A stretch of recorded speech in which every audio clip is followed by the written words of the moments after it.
चुकी हूँ, ठुमका लगाना जरूरी है।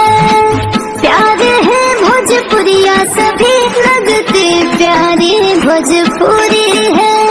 दिहालू हमरा दिल के बात, अब डांस करब हम तुम्हारे साथ।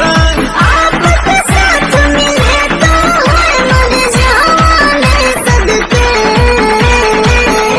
तो सुन मेरी, हाँ सुन मेरी, हाँ सुन मेरी लाली पाप, कमरिया हिला के जरा नच दे, नच दे। सुन मेरी लाली पाप, कमरिया हिला के जरा नच दे।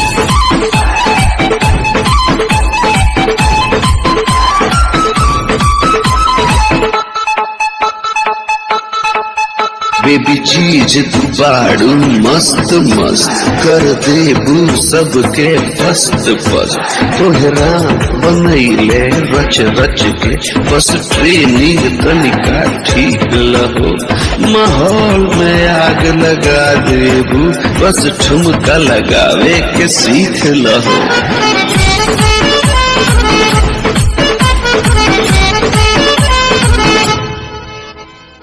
बहुत आस लगा के आपके पास हुआ ये जी, मैं लड़की दीवानी आपके फैन पागल क्रेजी। अब जब आ गईलू तू भेटा गईलू, जवन चाहो तारू बाबी बुझा पा गईलू।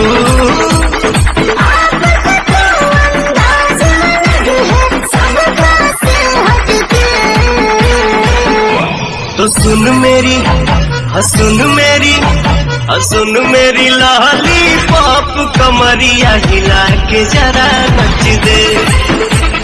सुन मेरी लाली पाप, कमरिया हिला